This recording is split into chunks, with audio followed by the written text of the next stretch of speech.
short devos have been a blessing to you, I just ask that you would like, subscribe, and share. My reading was 2 Chronicles 25, 26, 27.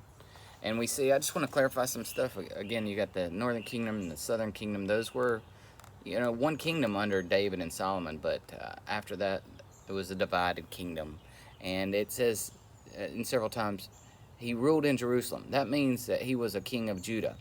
If it says something other than that, sometimes it'll say he ruled in he was the king of Judah, or he was the king of Israel, Israel being the northern kingdom. Israel's capital was Samaria. We learned about Joash. His son Amaziah ruled after him. He did what was pleasing in the sight of the Lord, but not wholeheartedly, it says. He took a census and found out that he had 300,000 capable men of warfare, and he wanted to hire another 100,000 from Israel, who they weren't exactly friends, they weren't exactly enemies, but then a man of God told him, said, hey, don't hire these guys. Know what God can do for you. He can do much more for you than you can for yourself. So he sent following the prophet's advice, he sent the guys home. On the way home, they raided several towns in Judah on the way back home. But anyway, he continued on. He beat Edom, plundered them, but then he goes and bows to their gods. And the prophet comes back to him and says, hey, these idols and stuff couldn't even save Edom. Why are you thinking they can save you? Uzziah, he's upset because the Israel warriors that he had sent home plundered some of his towns on the way home. So he goes to the king and he challenges him.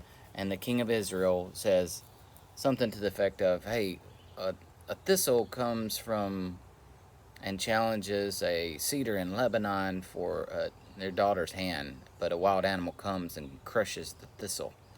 So he is essentially saying, hey, dude, don't be too big for your britches.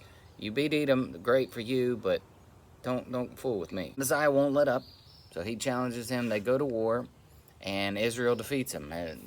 Israel plunders Jerusalem, which is the capital of Judah, and they plunder Jerusalem and the temple.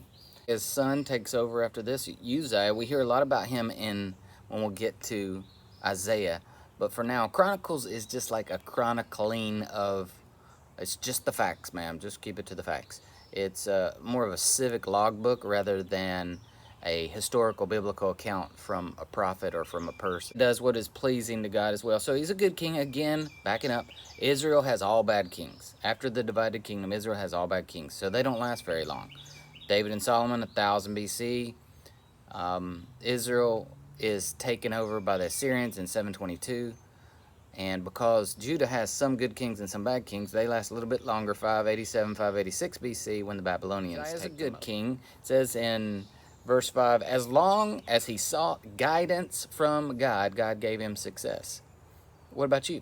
Are you seeking God in what you're doing? Are you trying to do things on your own? Are you trying to do things the best you know how? Seek God.